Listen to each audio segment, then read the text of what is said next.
Stream is brought to you by Princess Dental Staffing. Happy to see everyone on this Wednesday. Hopefully, it's bright and sunny and nice where you are. So, today's topic is a guide for your first dental job as a dental hygienist. So, we're going to be talking about, some things to consider when it comes to, which position to choose and what kind of position that you want as a dental hygienist, along with some tips for you to make the most of launching your career as a dental hygienist in a new office or a practice. Okay. So that's what we're going to be talking about today. And I just want to remind everyone that each week, Princess Dental Staffing is bringing you a new live stream covering topics related to your career in the dental industry. So if you don't want to miss out on future streams, be sure to follow our page or subscribe to our channel. If you like the information that we're bringing you, be sure to drop us a like.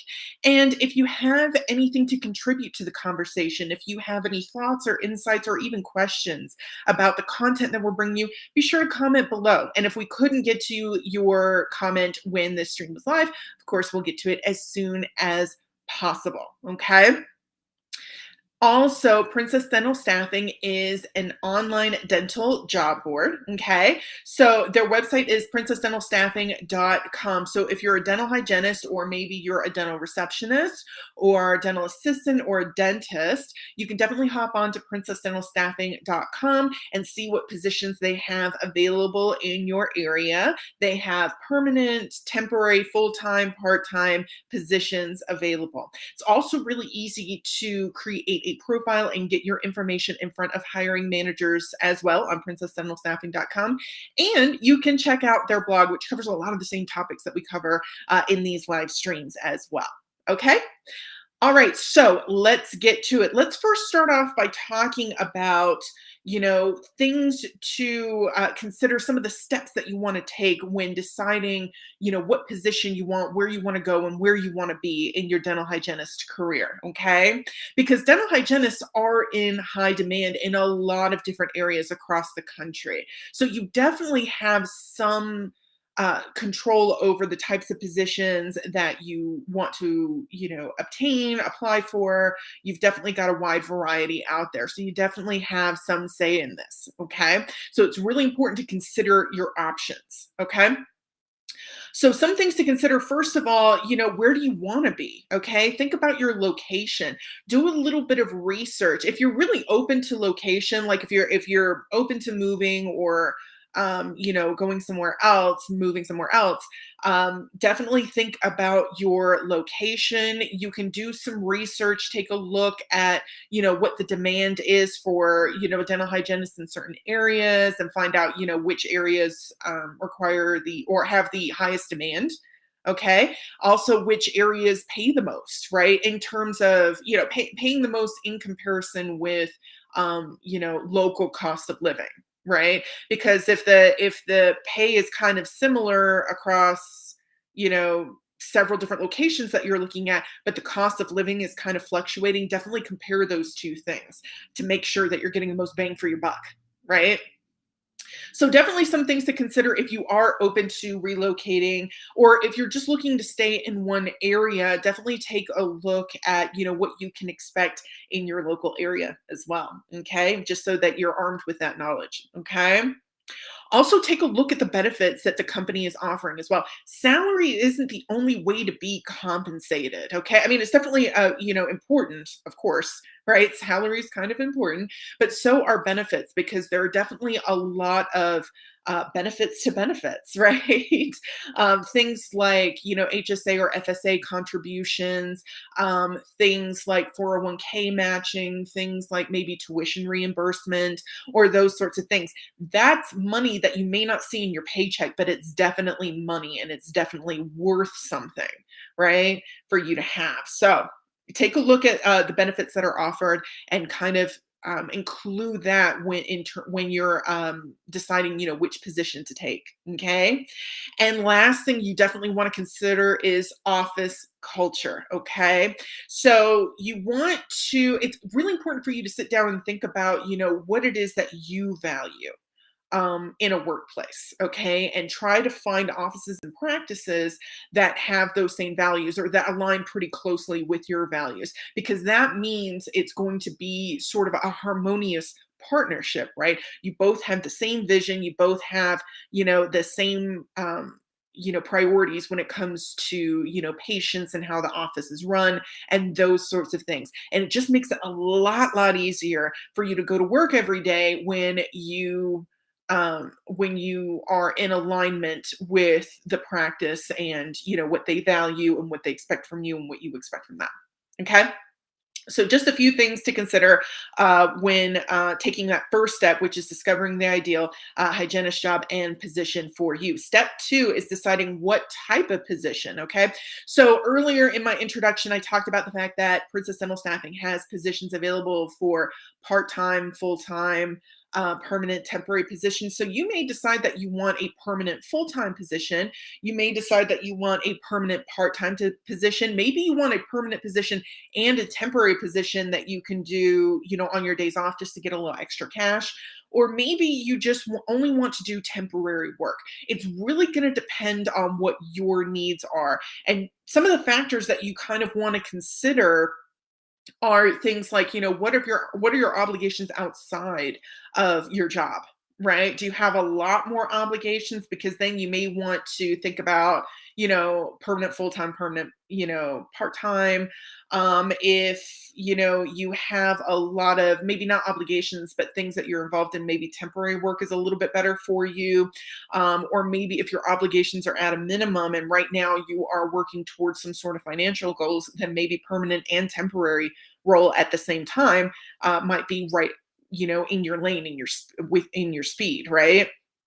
So it really is just going to kind of depend. Take an honest assessment of, how much time and effort you can devote to your career as a dental hygienist, and let that kind of guide your decision in terms of, whether you're looking for a permanent, temporary, full-time, part-time, or a little bit of all of the above. Okay.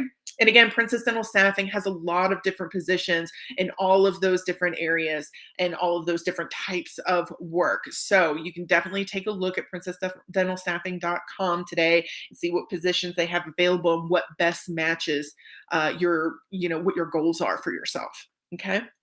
And lastly, step three, landing those interviews and securing that position. Okay. So when it comes to now that you've done all this assessment and you've decided where you want to be, you've decided, the kind of office culture that you would prefer to be a part of. You've decided, um, the type of position you want, permanent or temporary or something like that. Now that you've decided all this, you want to start looking for work. You want to start applying for positions, targeted positions. Okay. And you do that by creating your resume, right? Really making sure that you are including your key skills and tying those key skills and experiences to direct outcomes and results, right? Using accomplishment statements, which we've talked about several times on some of these streams, right? You want to talk about, listing your skills with, certain computer systems and applications, equipment and knowledge of office operations, all of those sorts of things. You definitely want to demonstrate very clearly and very concisely on your resume. Okay. You also may want to consider writing a cover letter. I always recommend a cover letter. I know I've heard a lot of people say, oh, well, they just don't even read them. First of all, that's not true. There are plenty of hiring managers that read your cover letter. And even so, worst case scenario, the hiring manager doesn't read your cover letter and you just wrote it for nothing, or they read your cover letter and it actually strengthens your application as a whole. Okay. And that's best case scenario. So I think it's worth spending a little time just writing, maybe 4 or so paragraphs on a piece of, on a form, on a document, whatever, and submitting it. And, it can really help enhance your overall application. Okay. You'll also want to be able to present your skills and talents in an interview, and potentially do a working interview as well. So definitely practice when it comes to those interviews to make sure that you're comfortable, talking about your skills, how you use your skills, and how your skills present those positive outcomes. Okay. Make sure you show gratitude through thank you letters, right? So sending a thank you letter after an interview, sending a thank you letter after a working interview if you have one. Always a great way to stand out from the stack and to let the potential employer know that you are absolutely interested in this role. And after you have done all of that, secure the position that you want and start your career as a dental hygienist. Okay? Alrighty. So now that you've done all this work and you've gotten your first job as a dental hygienist, we've got a few tips for you that we think are really going to help your first experience. Well, you're experiencing your first job as a dental hygienist. Okay. So tip number one, be confident. You went through all that, schooling and training and all of those sorts of things. You definitely have the skills needed to do the job well. But, we know it can be a little bit difficult sometimes, um, feeling kind of confident, especially when, those skills haven't been practiced yet, like in some real world applications potentially. Um, so being confident is something that is difficult, but is something that can really go a long way. Okay. And the best way to be confident is to be prepared. Okay. So if you're just starting a role and you're just not that knowledgeable about how certain office operations work, make sure to ask. So find out things such as some of the things that you're going to want to establish before you get too deep into the role. How does the front desk communicate that the patient is ready to return? Figure out that communication method. Do you know what information that you are in charge of gathering when you're with the patient? Do you know what tools are available and what you'll be using? Are you knowledgeable about the tools that this specific office has and how you'll be using them? So those are some of the things that you're definitely going to want to know beforehand or as soon as possible after you start your roles. So best thing to do is to ask the dentist and the front desk about these topics before patient appointment. So you're not kind of like scrambling during the appointment and just really not sure of, where to go, what to do, and where things are located. Okay. So, make sure that you communicate with your dentist, with your front desk team, and that will go a lot smoother. Okay. And that will help you feel a lot more confident in the work that you're doing. Okay. Tip number two, ask about preferences. So every dentist is different. Every practice is different. Every office is different. And you definitely want to make sure that you know the dentist's preferences so that you guys are on the same page in terms of patient exams and how they go and the overall flow of it, right? You don't want to disturb the flow. You want to go with it, right? So you need to know where the flow is going. Okay. So make sure that you talk to your dentist and ask how they do certain things. For example, some of the things that you may want to ask is what is your dentist's preferred method of communication, right? How do they prefer to receive communications from you? When a dental assistant is needed, are you expected to walk by and signal, or are you just expected to call out for them, right, in the middle of the office? Every office is a little bit different, and whatever method they choose is the one that works best for them, and you want to be able to mimic that, right, and engage in that. What would you do if you had a new patient benefiting from a deep cleaning? What is the protocol for informing the patient and the dentist of your recommendation? Okay, what are the processes there? And one preference to definitely not overlook, this is probably one of the more important ones, if not the most important. How are exams expected to be performed in the office? Okay. For example, some doctors just like to jump in when they have a moment. Others prefer to wait until you're finished with all the things that you have to do. Okay, at the kind of your part of the exam. Okay, so you definitely want to make sure that you know these things beforehand. Ask the questions and make sure that you understand the results. You can always respond with, "Okay, so what I'm hearing is that it needs to be A, B, and C."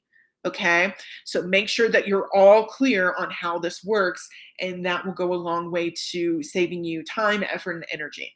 Okay. Number three, shadowing and knowing where things are at. So this is tip number three. So you definitely need to know where things are. A well-functioning office will have a place for everything, and everything will be in its place. And you need to know where those places are, because otherwise you're going to be funneling around and stumbling around, and it's just going to waste a lot of your time, a lot of the patient's time, a lot of the dentist's time, and it may even put you behind, which is exactly where you don't want to be.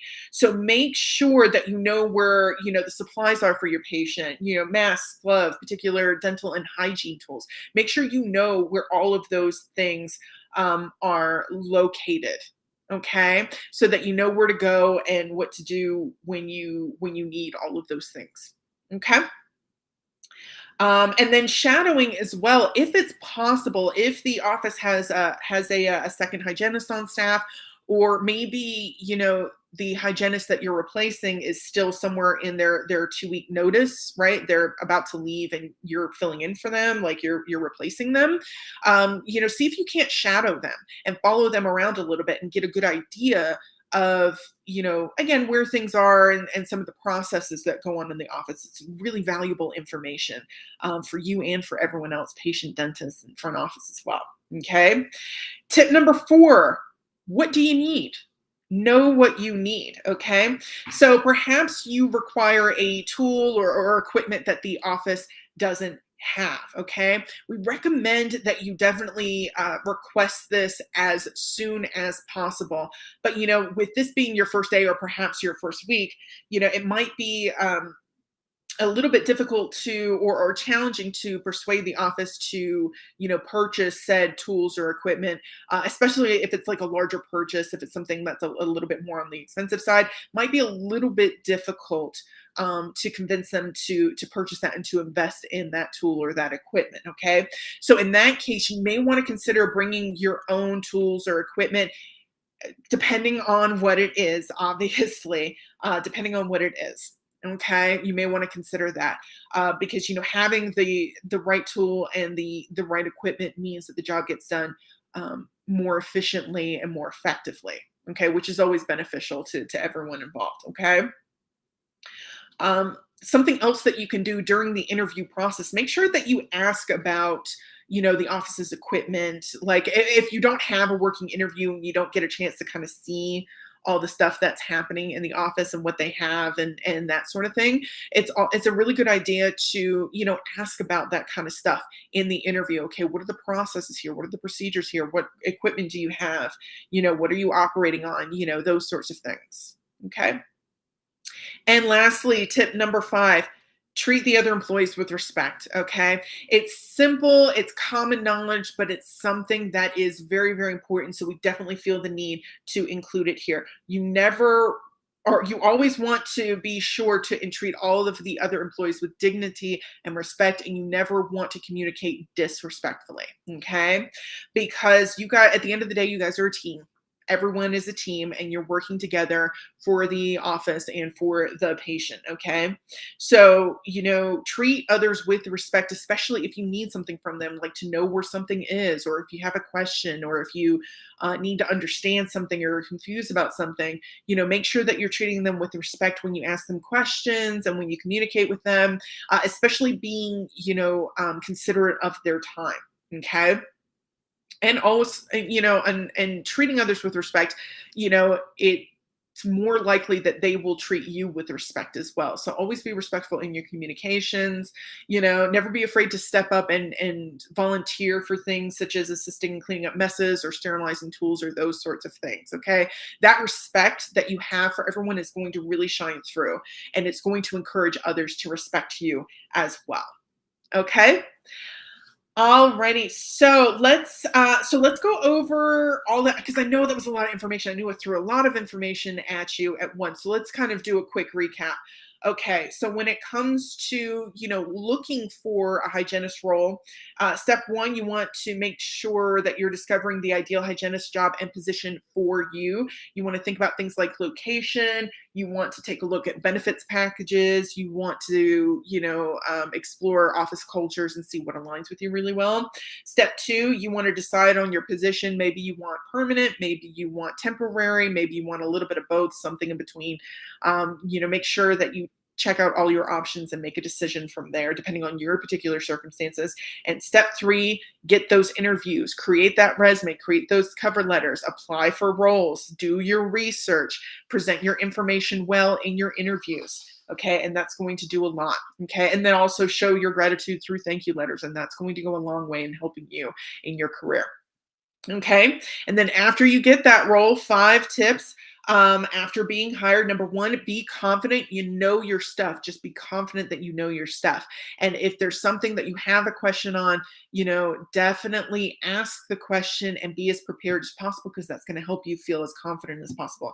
Number two, ask about preferences. Every office is a little bit different. Every dentist is a little bit different. So whomever you're going to be working with, make sure you communicate with them and find out, what their expectations are, what their preferences are, so that you can, work best with them that way.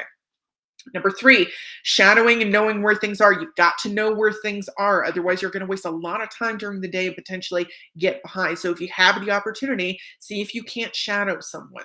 Okay. Number four, know what you need and ask for what you need. Okay. So if there's not a tool or a piece of equipment that's available, ask if, make the request to, purchase this equipment or this tool. Okay. Or consider bringing your own, depending on what it is. Okay. And then make sure that you also, ask about those sorts of things in the interview, or, check those out during, a working interview if you're invited for one. And lastly, number five, treat other employees with respect. That one is definitely self-explanatory. Okay. All right. So thanks for being here with me today, everyone. Next week, we are going to have another live stream covering your career in the dental industry. But until then, hope everyone has a great week. Have a great weekend. Continue to stay safe out there. See you soon.